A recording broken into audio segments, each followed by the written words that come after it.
Welcome to Chrontendo episode 39. The holiday season of 1988 continues. In fact, this episode covers a mere 11 days, from December 10th through December 20th. And while nowadays we always complain about too many video game sequels, the same is true here. 5 games are sequels to earlier Famicom releases. We also take a look at a few US releases from Data East, Mindscape, and Tengen. Which brings up an interesting point. Out of the 12 Japanese games this episode, none were released in the US. I believe this is actually the first episode where this happens. We've also seen fewer and fewer Famicom Disk System games lately, but a page is turned this episode as it actually features no FDS games. The system is not quite dead yet, but the trickle of releases will slow even further in 1989.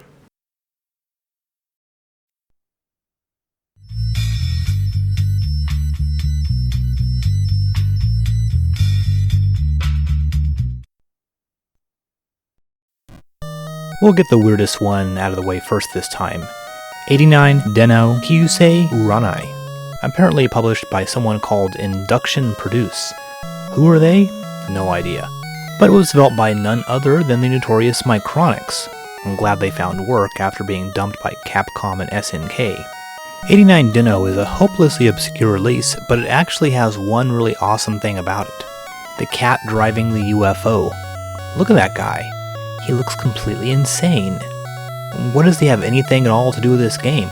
This is like the greatest random thing ever found in any video game. If Micronix created this character, then I take back everything I've ever said about them. They're geniuses. What we're actually doing on this screen is entering in our birth date and gender, because this is yet another electronic horoscope cartridge, and it tells you your fortune for the year 1989. Now what the hell you say, we just had one of these last episode. Remember this one? It came out like 10 days before 89 Den-O. What the hell? Well, 89 Den-O bears the name of Jingukan, a publishing company that produced a very popular series of fortune-telling almanacs. So the card is just a video game companion to the almanac. I think it actually came with a printed version of the almanac in the package. Because of this, 89 Den-O was pretty expensive, 9,800 yen, about twice as much as most video games. So anyway, you can get your fortune as it pertains to various topic, and you can select a particular month, week, or even day. It looks boring, but there is one funny part, the love test. You put in someone's birth date, and then it analyzes your compatibility with them. However, you can select the same gender on this screen as yourself. So if I enter in the gender as male, the game does this instead. I'm even a little surprised the game gives you this option. At this point, the game pretends to lock up. The robot is saying that there has been a serious malfunction of some sort. I think the text below is telling you there's been some kind of incorrect input. What's that, you say? Oh yeah, right, of course. Naturally you want to see that. Okay, here you go. Nice eyeshadow. So basically, this is just another stupid shovelware release, but man, is that cat flying the UFO cool.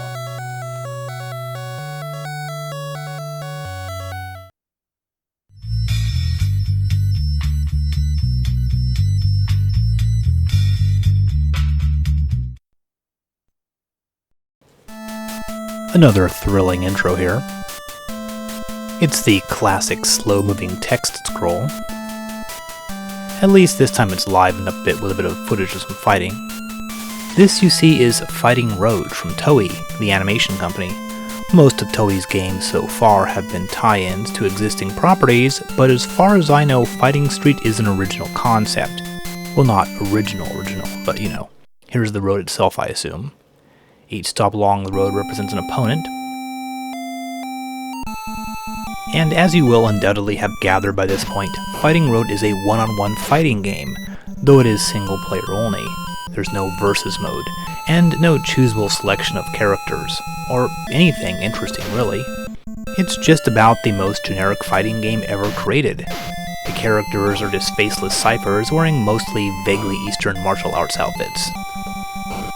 Still, it's not bad. Most fighting games this era are sort of terrible, but Fighting Street could be much worse. There are your standard punches and kicks, Combinations of using the D-pad and buttons will perform more advanced moves, like the jumping kick that often doesn't connect, or a leg sweep, which usually does. There's supposed to be some sort of spinning kick, but I couldn't pull it off. Also, when you take damage, the blue bar starts filling up. When it starts flashing, you can, in theory, fire off a reportedly devastating fireball attack. However, I just couldn't seem to figure out how to perform it. It involves doing a high backflip, then hitting the B button, but I guess I never got the timing right. You need to beat up each opponent twice. This isn't a matter of winning 2 out of 3, you need to win 2 out of 2. And your health meter doesn't refill after the first fight, but your opponent's does. Oh yeah, and the grab and throw move is actually pretty cool. I think the main issue with Fighting Street is just how boring it is on an aesthetic level. Besides that, it can be a bit frustrating the way certain special moves are so hard to pull off. Hardcore Gaming 101 did a big article on pre-Street Fighter II fighting games, and also noted the difficulty in consistently performing the special moves, so I'm not the only one who feels this way. The blue meter is sort of like an early version of super moves found in later fighting games. It's a very cool idea, and if I could figure out how to use it, I might like the game a bit better.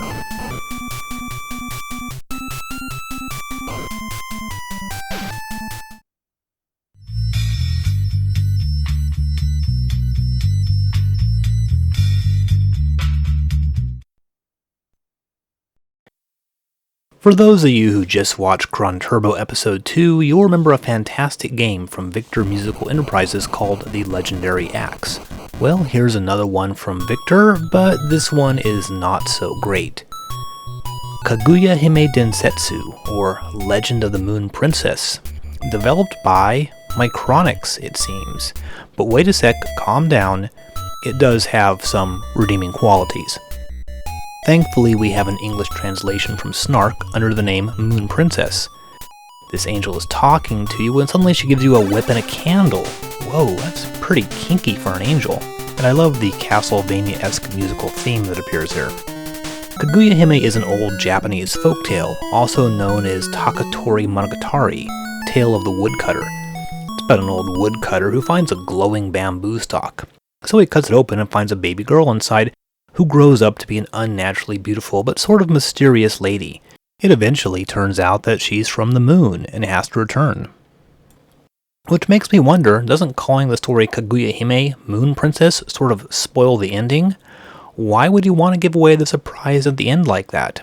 Imagine if we did that nowadays. It would make the whole deal of having some kind of plot twist at the end completely pointless. So anyway, certain elements of this story and other Japanese folktales were used in Nintendo's adventure game for the FDS, Nushin Onigashima. This is a very basic adventure game which mixes in bits of other games. You start by wandering around, you find an old man who wants matches, and a cabin guarded by some terrifying beast you can't get past. And in the beginning, that's pretty much all there is. It seems pretty clear you're going to have to end up going into that cave at the beginning. The game does give you like these weird sections where you need to control your movements using the D-pad, such as here. You sort of move around randomly until you happen to find the girl who's lying in the cave for some reason. You're always finding unconscious people in these Japanese adventure games. You have a few unusual menu options under the exclamation point, including Kiss. If you kiss the girl, it'll wake her up and she gives you the matches out of gratitude, I guess. You can now talk to the old guy and explore the dark cabin. Once you get there, you can light a match, and it turns out the creature in the cabin is really not that frightening. It should be clear by this point that Kaguya Princess is one of those wacky Japanese games that's chock full of anachronisms. For example, you'll find a teddy bear and a pair of sunglasses inside the cabin. For the most part, the game seems pretty simple, though it does have a habit of hiding important objects in completely unremarkable places. Once you find the axe, you can chop your way through the bamboo forest, but the axe is hidden in just some random tree. Okay, here we go, and geez, this is really starting to look like a Micronix game, huh? Weird little action sequences pop up from time to time. You can die in this game, and unlike some of these games, you can screw up if you don't find all the important items. I encountered a snake and decided to try kissing it, and I get killed, or rather, taken to a weird place. Which which turns out to be a seedy afterlife bar called the Back Alley. What you were supposed to do is use the knife to attack the snake. The whole sequence is quite silly. You just wait till the snake is in your line of sight and then throw the knife.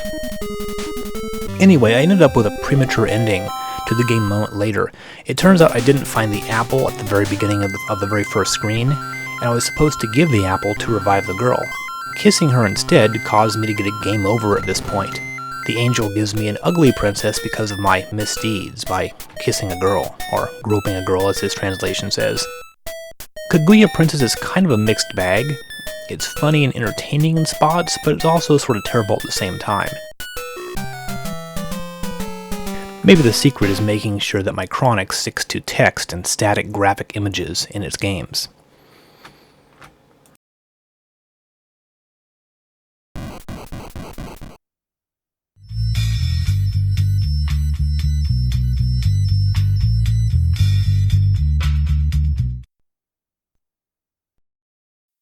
Hey, it's Captain Silver. We saw this not too long ago in Chrontendo 6.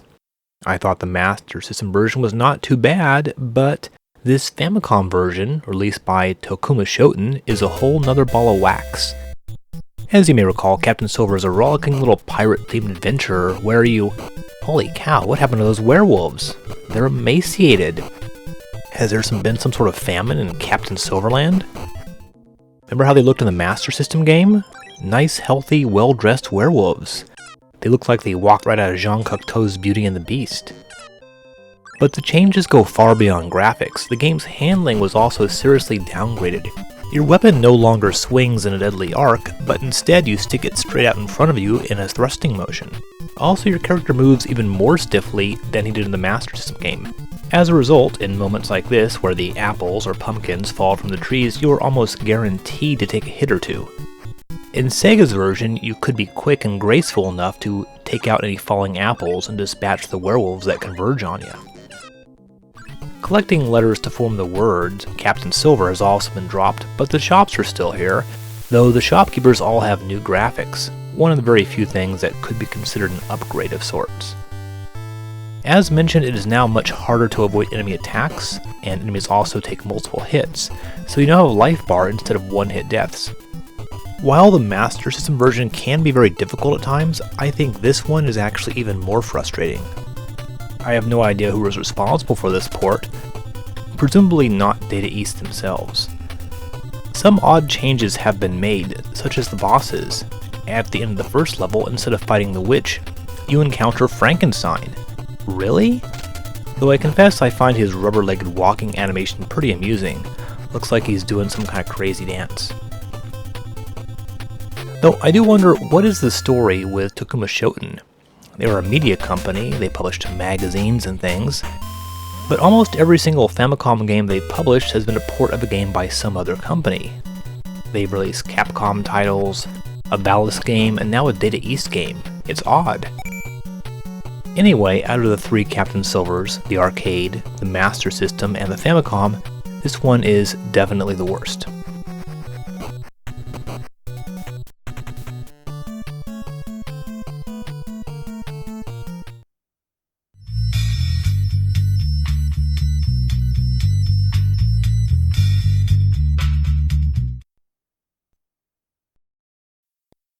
Uh-oh, Dr. Sparkle's getting a little pissed at Taito. Why? Because of this game, Kyo Kyoku Harikiri Stadium 88. Subtitled Senshu Shin Data. The Shin Data should be a tip-off. The game presents a new variation on the intro of the first game. In fact, the intro, where the guy gets crushed by a giant baseball, was the most memorable thing about that game. So we have the same options as first game. Once again, you start by picking out your team and then your starting lineup. You then get the same two sports announcers. The game looks just like the first one. It feels like the same game. That's because it is the first one. As the subtitle says, this is new data. They must have updated the roster or stats or something. But check it out, here's the first game. Same guys. This looks the same. Oh, I see, the infield's a different color. Okay. Nowadays we complain about EA releasing the same sports games each year with minimal differences, but they didn't actually start this. Hell, they waited a few years between sports games back then. Look at one-on-one basketball games. Nope, it was Japanese publishers like Taito. They were the guys doing this back in the 1980s. So since Taito is basically wasting our time here, we'll move on.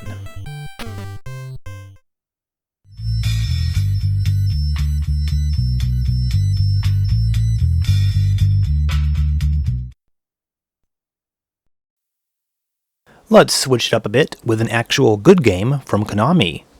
It's been a while since we've seen a really cool Konami game that we can sort of sink our teeth into, and now here's Gradius 2, a cart which was, for some reason, never released in the US.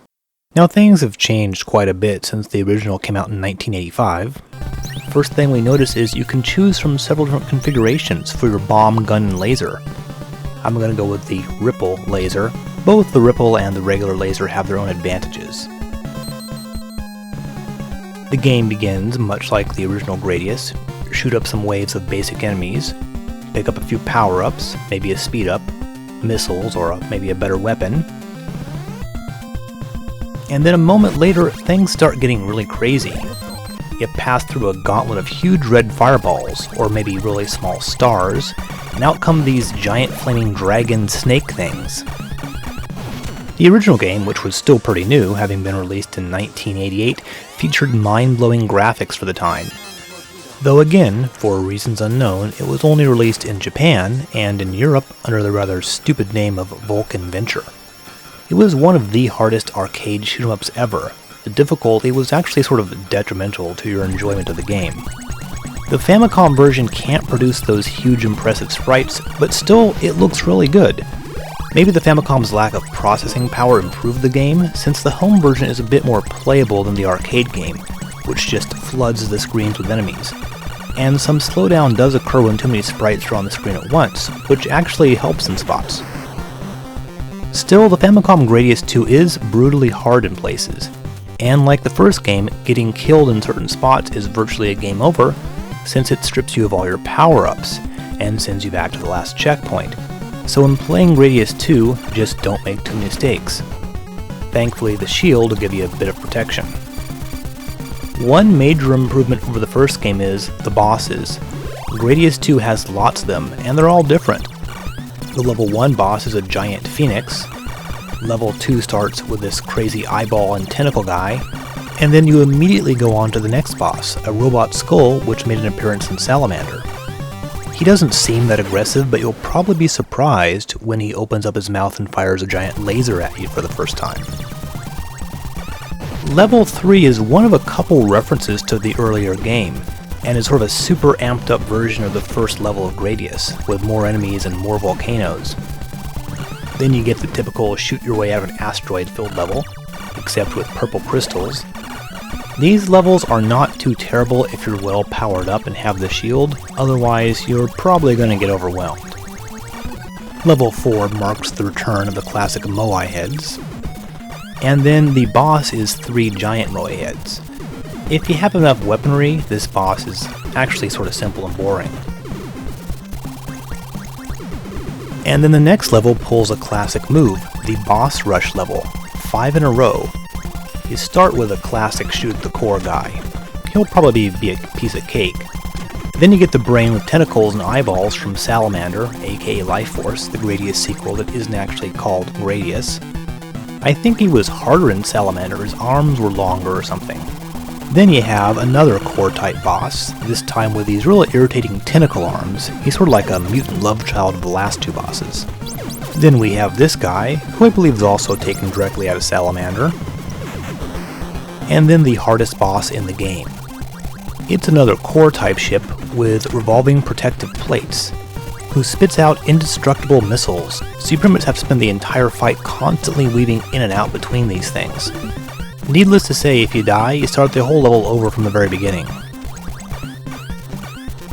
And then, the 5th level continues to pummel the player in submission with these narrow claustrophobic corridors, and then you get some fast-moving levels. The game throws tons of enemies at you, and with little room to move around, it's really easy to get shot. All the guys on the ground make missiles a necessity. The first boss of this level actually sort of resembles the outside of the base from Contra. Has a few cannons you have to shoot out there. And the second one is a giant spider thing, where you have to make your way between the legs very carefully because it spans the entire screen vertically and sneaks up on you from behind, which makes me wonder, why can't the big Viper just turn around? I mean, after blowing up the alien's base, he goes right back to Earth. It's not like he's just flying in one direction until he runs out of gas. For its final level, Gradius 2 goes full salamander. Everything's made out of brain matter or something. The level tries to kill you by suddenly surprising you with changes in the landscape, including some that block the path completely if you're not quick enough. And then you get the last boss, a giant head missing his skin and his skull cap, and he shoots bubbles at you. Definitely one of the creepiest looking video game bosses so far. So after all this, what can we say about Gradius 2? It's a fantastic game. It takes the core gameplay of the first and adds more variety, surprises, and cool stuff. Of course, there's still the unforgiving difficulty and the fact that getting killed once practically means game over, though you do have unlimited continues. Still, it is one of the better shoot-'em-ups on the system, and it's a real shame that it never came out in the US. Maybe the game would have been impossible to reprogram without Konami's custom mapper chip. Remember, of course, that in Japan, manufacturers could actually produce their own chips and cartridges, whereas in the US, everything was manufactured by Nintendo.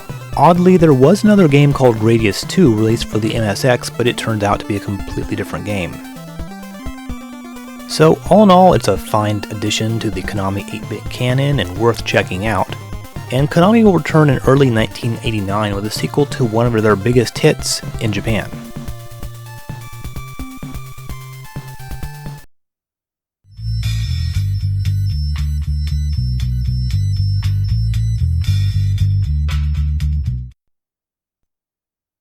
We've got a trio of racing-themed games coming up, starting with the Triathlon. Oh my. And to top it off, the graphic in the title screen makes it look like the swimmer has boobs. Well, this is from K Amusements, or KAC as they are called, developed by Who Knows. And it's a game based on the triathlon, a race that combines swimming, biking, and running. Here's your character options. Different head, same body. If you look carefully, you'll see one character is from Australia. Each has their own stats, including Dush. The game begins with the swimming part. The first event takes place in Chicago, and the game is very much in the classic track and field button mashing mode. You hit the B button to swim and use the D-pad to move around. Swimming will drain your stamina if you constantly swim too fast. You have to watch out for hazards, other swimmers, the edge of the track, and of course, huge, deadly whirlpools because swimming competitions take place in extremely dangerous waters. These things will actually suck you in and you'll drown. And the steering controls are weird. They're based on the swimmer's perspective, so they'll be reversed if you're headed towards the bottom of the screen. Bicycling seems pretty harmless. Button mashing is not so much of a problem as steering your bike is. You can't turn smoothly, instead hitting left or right will cause you to suddenly point at a 45-degree angle. So hitting the side of the road while going around curves is pretty common. Running is just button mashing and jumping. The street is filled with bushes and potholes for some reason. And I don't even know how you actually win a race. There's no timer displayed while you're racing, so you really have no idea how you're doing until the race is over. Oh, I came in first? That's a surprise. You then get a few points to spend on your stats. The next round takes place in Japan, which looks just like Chicago. So I'd say Triathlon is a completely non-distinguished sports game, and it seems highly unlikely that you're going to want to play it for more than a few minutes. Hopefully you weren't expecting much.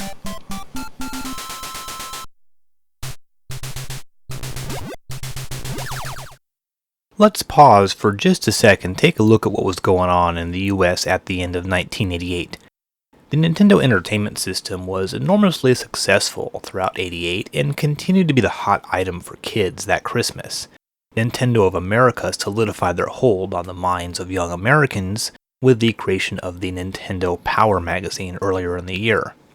Now, around this time, the American and Japanese markets were becoming increasingly independent, and a number of games came out developed exclusively for the US market, such as Rare's game show titles for GameTech, as well as a few games from Nintendo, Sunsoft, and others.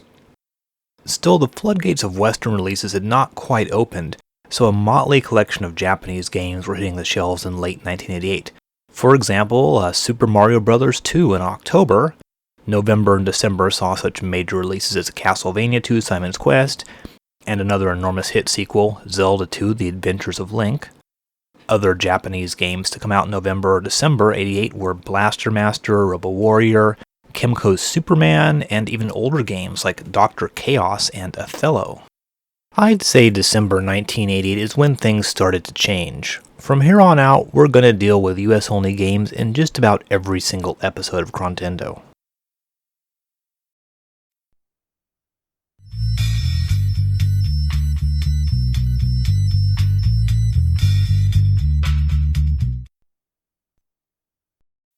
Okay folks, we're now going to look at a few US releases that came out in December 1988, though the exact dates don't seem to have been preserved. Interestingly, all three are ports of arcade games that had already been around the block a few times. Data East has already released a handful of US-only games so far, and here's another one, Rampage, which was, in 1988, cutting edge in its use of destructible environments. The Bally Midway arcade game original, which came out in 1986, gave the option of up to 3 players at once. The objective was simply rack up points, causing death and destruction.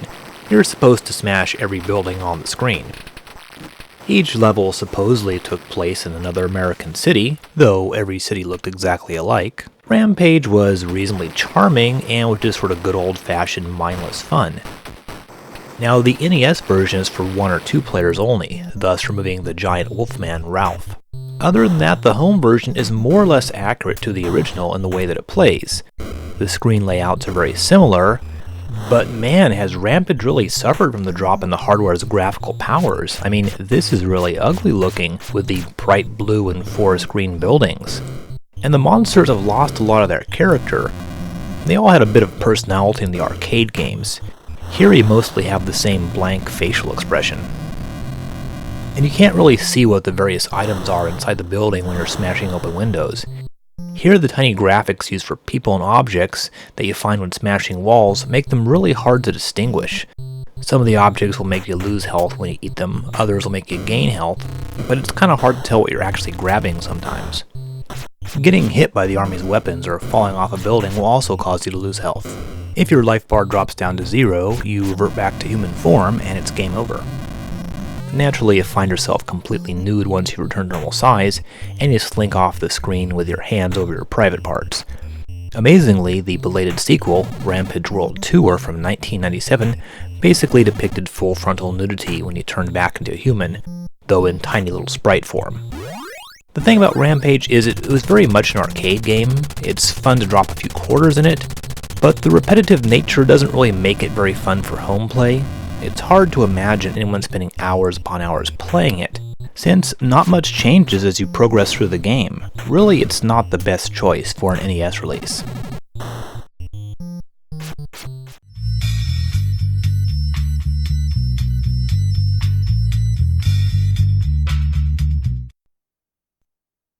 Oh man, good lord. Seriously, someone go get Paperboy a trophy, because it's just one, ugliest video game title screen ever. Paperboy is one of 2 games this episode that are ports of arcade titles from Atari Games, published for the NES by Mindscape. Mindscape being the Northern California computer company that also published the computer versions of the MacVenture games, such as Deja Vu and Shadowgate.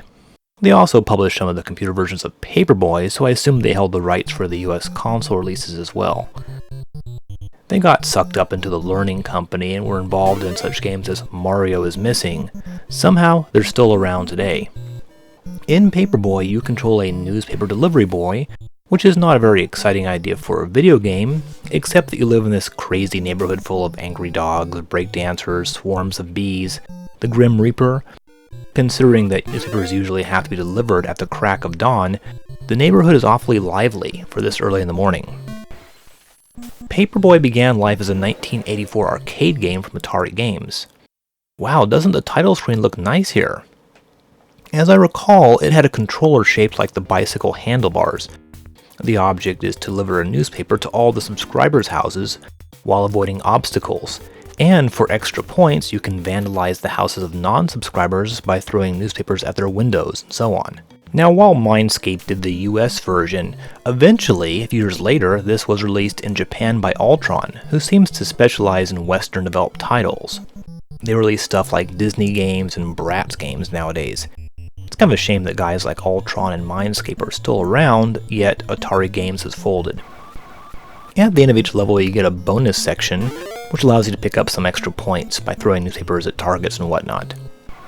Now, it's really not fair to criticize an arcade conversion for not looking as good as the original, but damn, it doesn't really feel like Tengen put that much effort into this. You can barely even recognize some of the obstacles. The breakdancer is just a guy standing on his head, for example. Compare Paperboy to something like Gradius 2 to see just exactly how cheap this looks. Also, the obstacles can be a bit trickier to avoid than in the arcade game.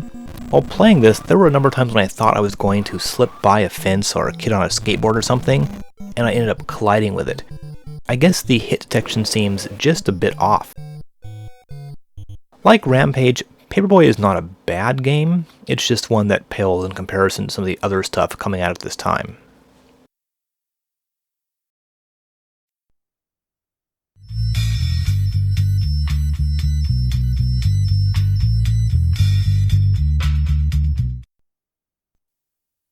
Oh no.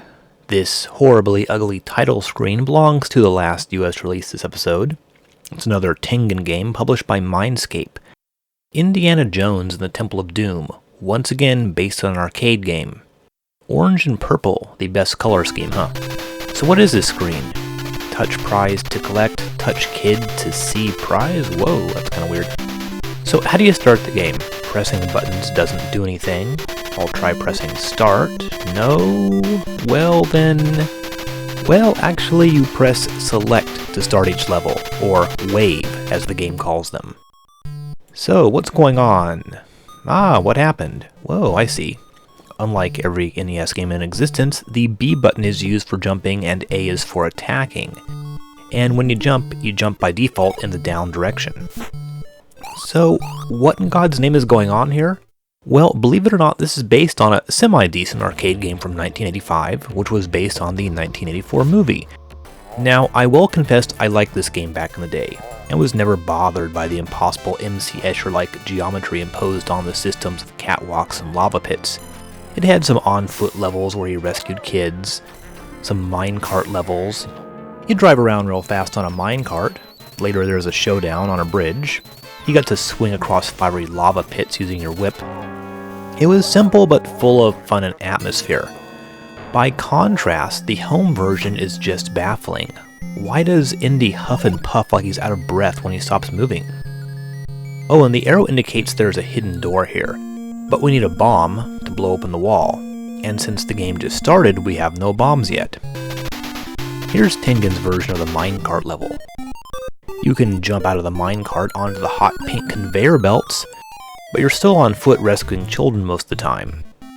It's completely different than the arcade minecart level. Now when you rescue kids, they'll drop items, usually swords, guns, or keys. Which raises the obvious question, how do these kids end up being so well armed if they're being held captive, and why can't they use their weapons to escape themselves? Normally guns are pretty useful in a jailbreak. Anyway, I call this mystery of well-armed prisoners the Metal Slug Enigma. It's not that uncommon in video games. Anyway, once you have knives, you know what they're used for? Opening doors. Yes, really. Also, you find keys, which are also used to open doors, but different kinds of doors. Guns can be used for shooting enemies, but also for hitting small skulls that reveal hidden grappling points. And you know how you change weapons from like the whip to the knife or the gun? Well, not by using the inventory screen that shows all your weapons, that's for sure. No, you press select and then press a button on the D-pad. You see, unlike the arcade game, the controls and rules of Temple of Doom are needlessly complicated and arbitrary. and for the most part they just make no sense, like using swords to open doors. Or take the secret doors for example, used to skip to the next level, or wave. Sounds useful, but according to the manual, quote, if you use a secret door to skip ahead and have not freed any slave children on that wave, you will be awarded all the map pieces for that wave. If you have freed only some of the map pieces, you will not get any of the map pieces for that wave. End quote. And you need all the map pieces to use in the map room, which is a special wave after wave 9. You need the map pieces to figure out how to get to wave 10. So if you already found all the map pieces on a wave, and then use a secret door, do you get all the map pieces or none of the map pieces? And the whole game is like this. The manual is 14 pages long and is full of rules about how you're supposed to use a particular item in a particular spot or something, and none of this stuff you could naturally figure out through the game's internal logic. It's like Tengen tried to make a game more console-like with lots of secrets and stuff, but failed miserably. The whole thing is like a huge mess. Something else that's sort of weird is that while this was released by Mindscape as an official licensed cart, Tengen also released it as an unlicensed cart with different box art. That is sort of weird in and of itself, but the real question is, why was Temple of Doom considered to be such a hot commodity that it actually warranted 2 separate NES releases? Well, anyway, in my opinion, this is far and away the worst of the 3 US releases this episode.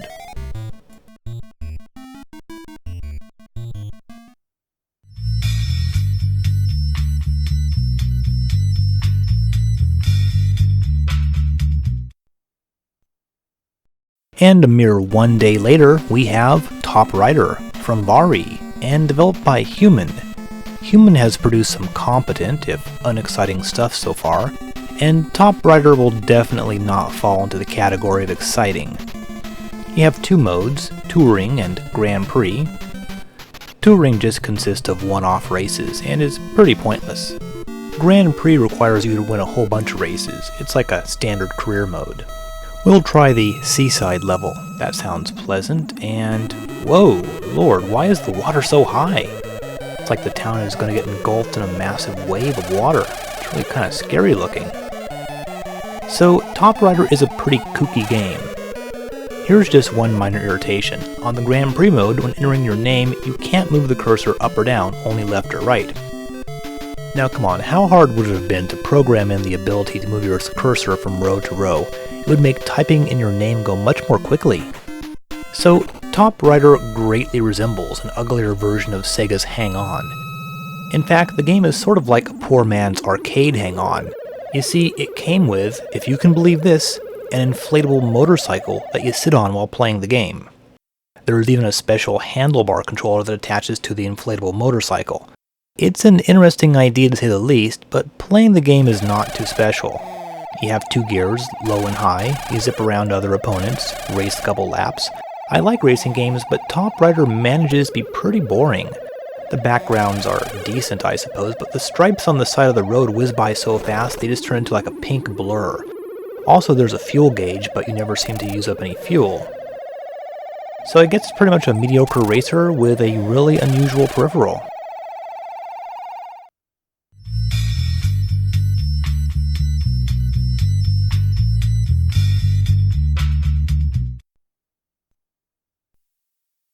Well, here we go. Final Fantasy II, the sequel to Square's company-saving game, released almost exactly a year after the first one.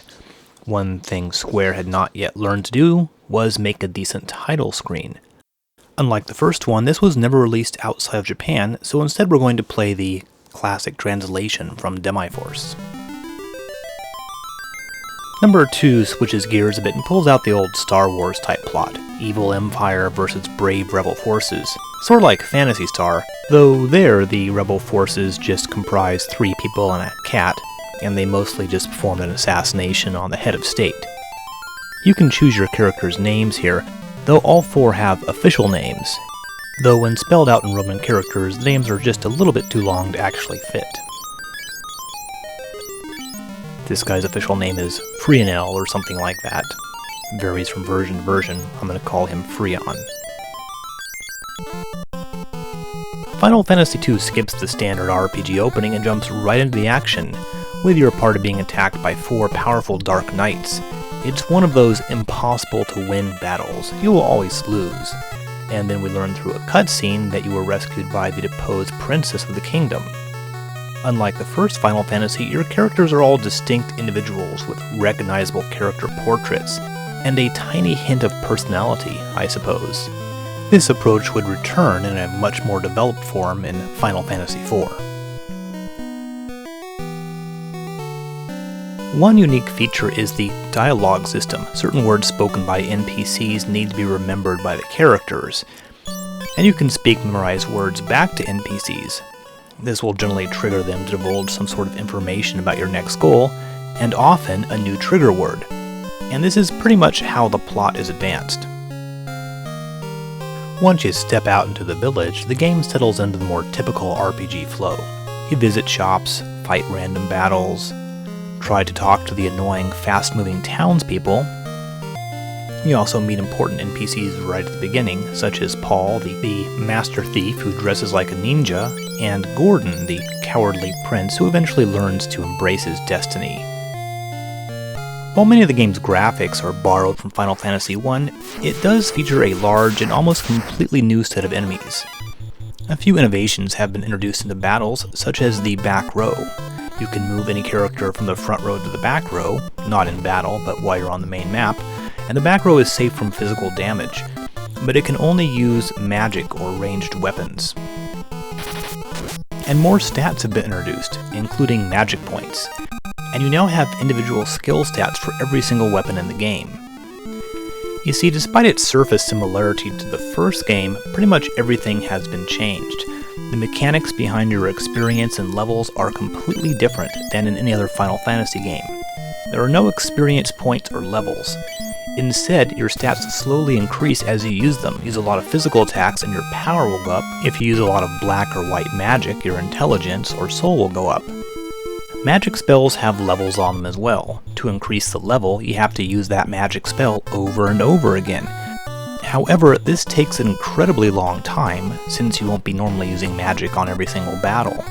Now there is a rather tedious shortcut, in which you can use a magic spell, cancel, and then use it again, and then repeat. If you do this a good 100 times in one battle, the magic spell should easily gain a level.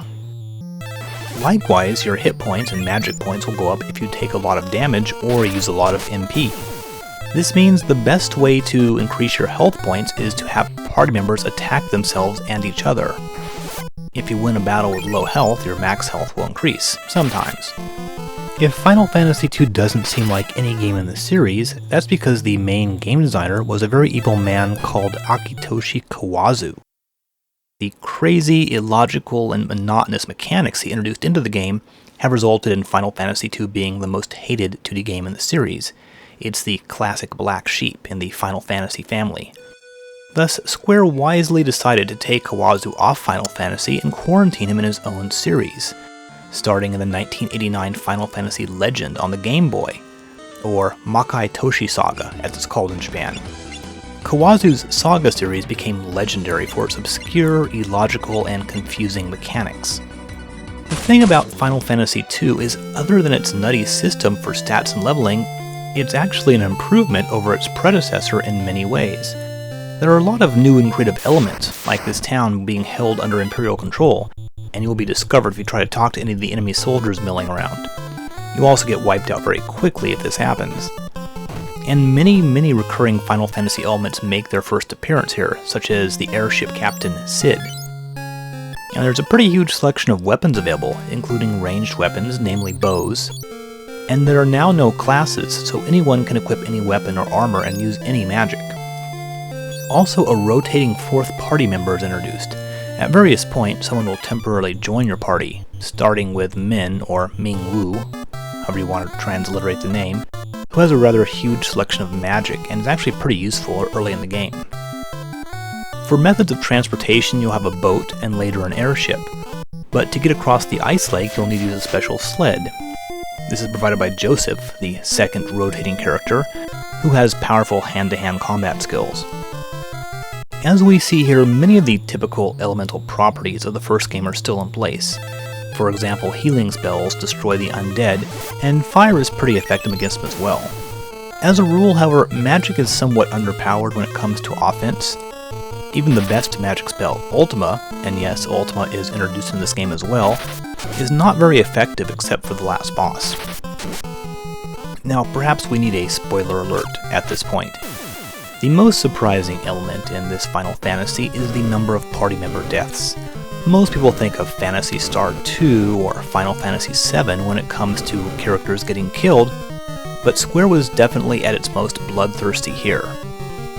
Joseph sacrifices himself to save the rest of the party and gets crushed by a rock. To then even further bump up the pathos, you can return to his village, you can talk to his girlfriend and daughter and break the sad news.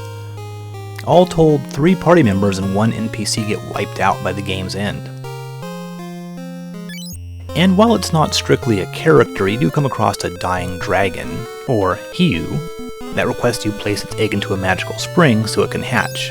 The Hiu passes away once you accomplish this. Now, aside from the weird leveling mechanics, Final Fantasy II has some other irritating factors, like the fact that the dungeons contain many doors, which sometimes contain valuable or important items, but more often than not the room is empty, which usually leads to a completely gratuitous fight. I mean, seriously, there are tons of doors which basically function as traps. Naturally, enemies can cast an ungodly number of status spells on you. Poison, blindness, confusion, stone, silence, sleep, instant death, and some new ones like Curse and Mini, which shrinks you down to little tiny helpless size. Furthermore, unlike the first game, each individual potion or item takes up 1 slot in your rather limited inventory, so you can't just stock up on eye drops and golden needles. Of course, you have magic spells for healing these things, but you don't have a whole lot of points at first, and the potions which replenish your magic are outrageously expensive, at least they are in the beginning of the game when you actually need them. Now, the second Final Fantasy game is much more linear and tightly plotted than the first one. It does resemble the later Final Fantasy IV in that sense. This does sort of make sense because instead of wandering around the world looking for the hideout of some archdemon, you're actually in the middle of a war between an invading Empire and rebel forces. Much of the game's first half revolves around the threat of a Death Star-like warship. Eventually, the Queen is kidnapped and taken aboard, and you'll need to infiltrate the warship to find the princess and then destroy the engines, which gives you a nifty cutscene.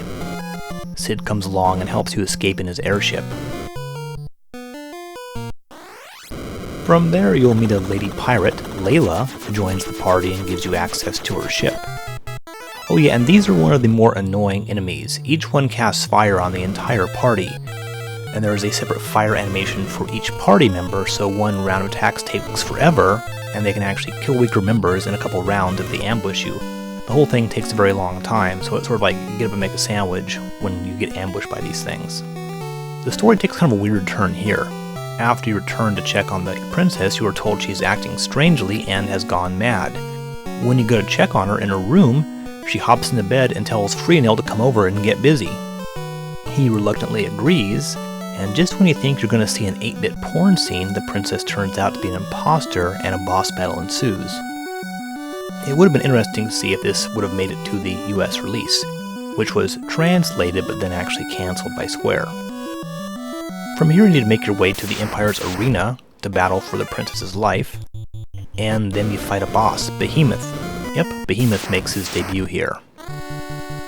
After that, you help the rebel army take back the castle of Fynn and restore the princess and Gordon to their thrones. Then it's off to find the magical city of Mysidia. Now you have to go to Mysidia to advance the plot, but while you're there you can purchase the change magic, which swaps your HP and MP for that of the enemy that you cast it on. This sounds only useful in some situations, but it does have another use. Casting it on super weak enemies will instantly lower your HP and MP down to almost nothing. When you win the battle, your maximum health and magic should have increased. This is the fastest way to raise your health and magic.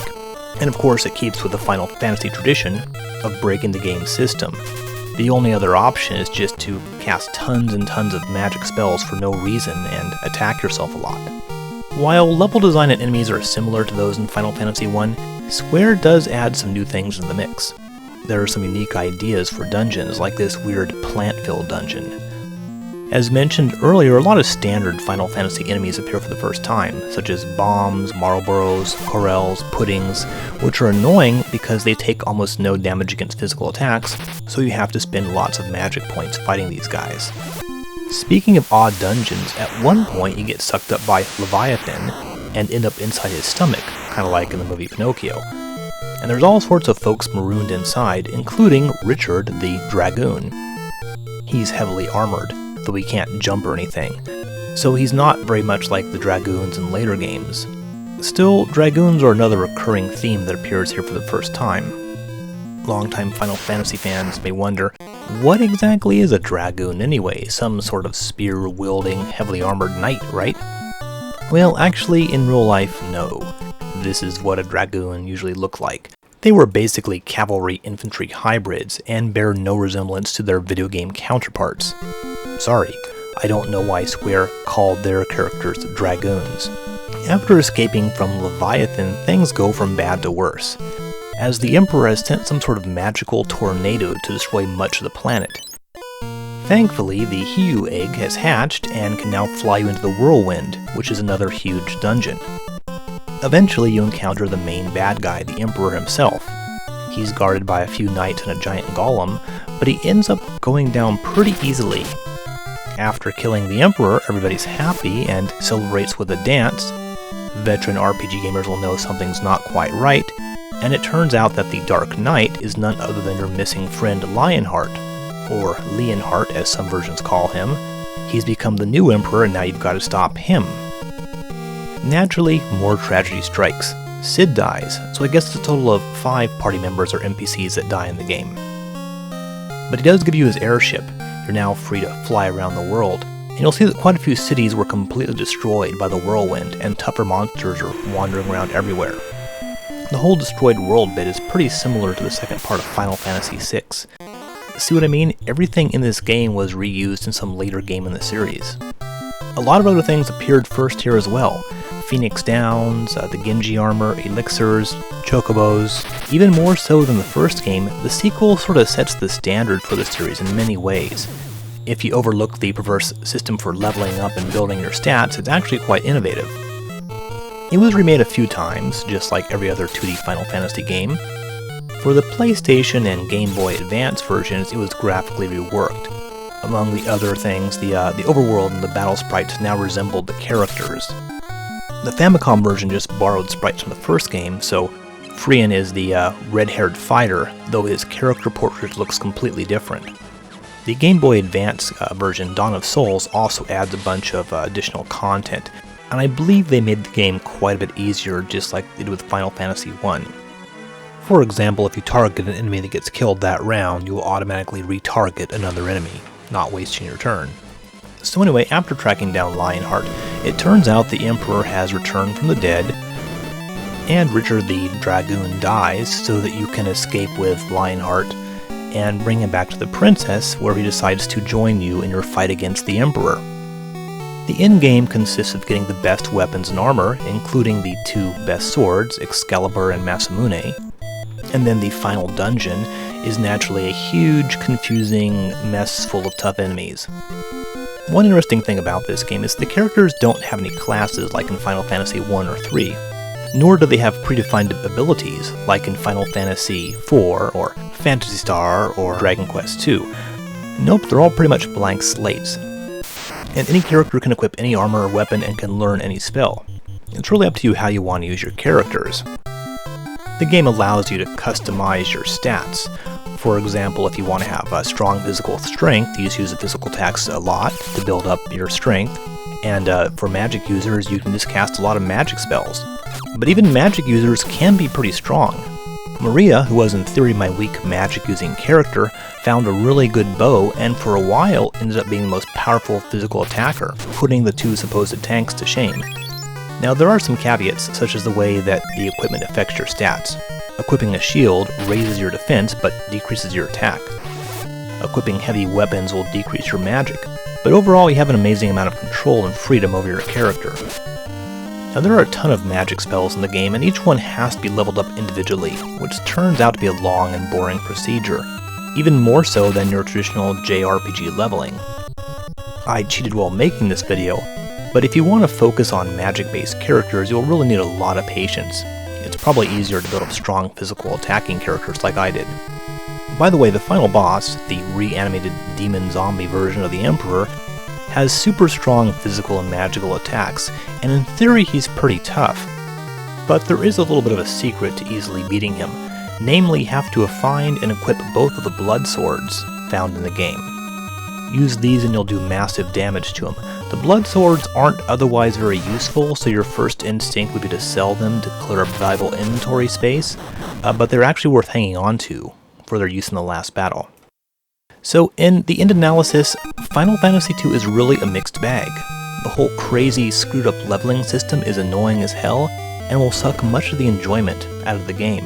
Even the exploits for building up the characters are incredibly tedious, like having to cast the same magic spell over and over again in the same battle. On the other hand, Final Fantasy II is in many ways much more ambitious than the other JRPGs we've seen so far. It tries to employ an actual plot into the game, and in some cases, such as Gordon and Richard the Dragoon, we see attempts at an honest-to-God character arc. The game attempts to show the horrors of war by having entire towns wiped out and having characters permanently die, and even shows the effects on their family members. And I admire Final Fantasy II for not having the typical happy, the bad guy is dead, they all live happily ever after ending. You're reminded about the people who died, and Lionheart isn't able to be reconciled with his former friends and goes off on his own separate way. It's a surprisingly dark ending for an 8-bit RPG, and while the game can't really overcome its technological limitations, by the time I was finished playing it I actually did have a certain amount of grudging respect for it. So Final Fantasy II, perhaps not as bad as everyone says it is.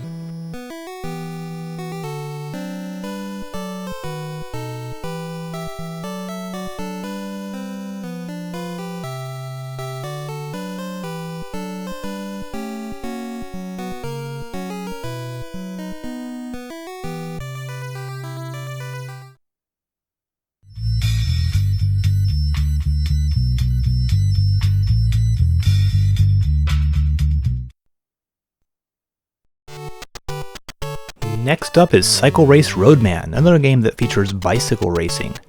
Boy, that logo looks very much like Namco's Family Sports Games logo. It was published, however, not by Namco but by Tokyo Shoseki, the book publishers. It was apparently developed by Advanced Communication, which is not normally a good sign. Choose your country and then team member. Stats-wise, it looks like a toss-up between Eddie and Robert. Speed and stamina make sense, but what do spirit and tech do? Billy looks like a bit of a douchebag. According to the title screen, the race is 4,000 kilometers, about 2,500 miles. That's a really long race, longer than the Tour de France. I'm not sure if this is based on a real Japanese racing circuit or not. So, Cycle Race Roadman doesn't really look like much, but it's definitely better than the cycling section of Triathlon.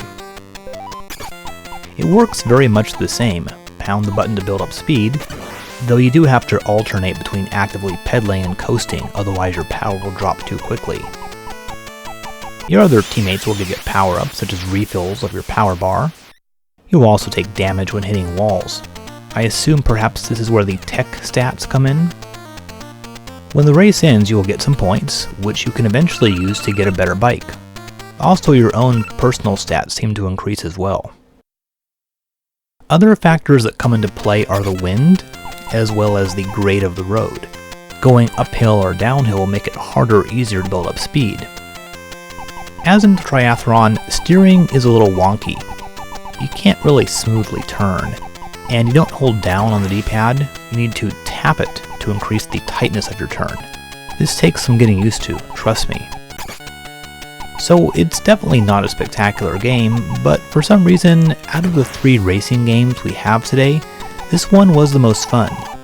There was a bit of variety in the courses, and the very slight RPG elements kind of prod you into performing well. So I guess good work, guys.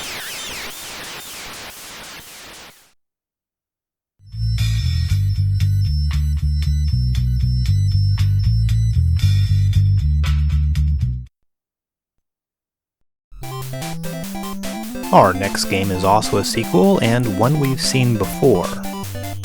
Fantasy Zone 2, the Teardrop of Opa Opa, as this version is called. Sega's sequel to their classic Q-'em-up. Just like the Famicom version of Fantasy Zone, this is published by Sunsoft. In Chronturbo 2, we covered the PC Engine Fantasy Zone, and I wondered why Sega kept licensing its games to competitor systems. Well, I have no idea, but they're doing it again here. And just like the Famicom Fantasy Zone, this is considerably weaker than the Master System version. Oh man, that music is hard on the ears. Here's the old Master System version, released in October '87, covered in Chron-Sega 4. A pretty decent game, though not hugely different than the first Fantasy Zone. Aside from the big downgrade in graphics and sound, the Famicom release is pretty accurate. As always, you collected money to buy upgrades to your engine, laser, and bombs. The engine upgrades make you faster, the laser upgrades are very useful, but last a really short time. After about 30 seconds or so, they just automatically disappear. Too bad. Here's the first boss, a giant log. Actually, much like the first boss of Fantasy Zone 1, now that I think about it. There's not really that much more to say about Fantasy Zone 2. Once again, the Famicom gets the worst version of a Sega game. Keep your eyes peeled for Space Harrier, a few episodes down the road.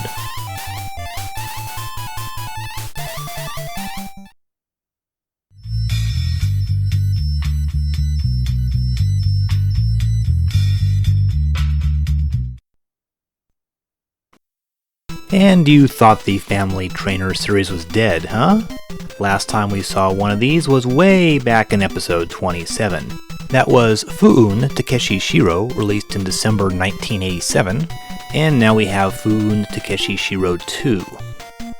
This was of course based on the insane Japanese game show Takeshi's Castle, in which contestants perform ridiculous stunts that invariably cause them to get knocked down or land in a pool of water. At this point, I don't really think I can even handle any more of these damn Family Trainer games. I mean, look at this. And this isn't even the last one. And as for Takeshi Kitano, why are there so many games based around him? There are more of them on the Famicom than there are Super Mario Bros. Games. So, that's it, the last straw. Takeshi and Bandai have finally broken me down with this game. I can't take any more of this crap. Forget finishing up in 1988, we're just gonna skip ahead some good games. Up next, Chrontendo episode 183, and Super Metroid. See you then.